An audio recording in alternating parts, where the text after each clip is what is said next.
Hindi ho tamang pamunuan tayo ng mga taong gumagamit ng droga.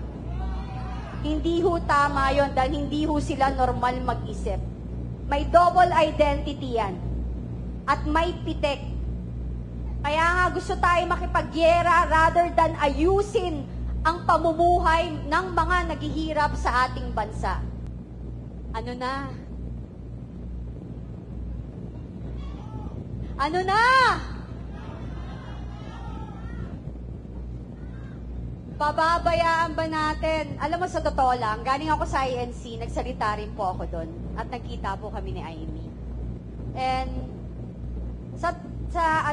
yung totoo, marami man sa inyo na hindi sasang-ayon, pero sasabihin ko, naawa ako sa kanya. Hindi po madali yung ginawa niya. Kasi pinagdaanan ko rin po yung pinagdaanan niya. Pero lahat ho ng sinabi niya, totoo. Totoo yun. Lahat.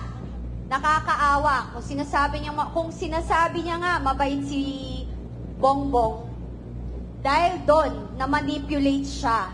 Kaya sa totoo lang, hindi talaga si Bongbong ang nagpapatakbo ng ating bayan. So, panahon na sa mga kapulisan, sa Armed Forces of the Philippines, Philippine Marines, Philippine Navy, lahat ho kayo, nananawagan ho kami, hindi ho importante kung alam nyo, ginagawa nyo lang po yung trabaho nyo. Pero, ang importante is, kailangan po nating mag-ayos ng bayan. Kailangan ho natin na ituwid ang mga pagkakamaling nangyari. Kailangan natin ng leader na may sariling paninindigan, marunong magdesisyon, at kayang pagod na ako, hindi pa ako kumain. At kaya nating ipagtanggol ang ating bayan. 'Di ba? Alam ko, pagod na kayo, pero dapat ba tayo mapagod para sa ating bayan? Hindi! 'Di ba? Dahil ang bayan natin, atin ito. Amen. Christian? Are you guys Christian? Thank you. Amen. Wala po ito sa relihiyon. Wala rin ito sa kulay ng politika. Ito po ay para sa bawat Pilipino ng bayan natin. Ito po ay para sa kinabukasan ng ating mga anak. Ito po ay para sa future ng ating mga apo. Mga nanay, tatay, tito, tita, kuya, ate, bakla, tomboy. Yeah! Pare-pareho tayong Pilipino. Bayan natin to. Karapatan nating ipagtanggol ang ating bayan. Laban! Para sa bayan! Hinabi mo lang ang bayan!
po si Ma'am Vivian Velez.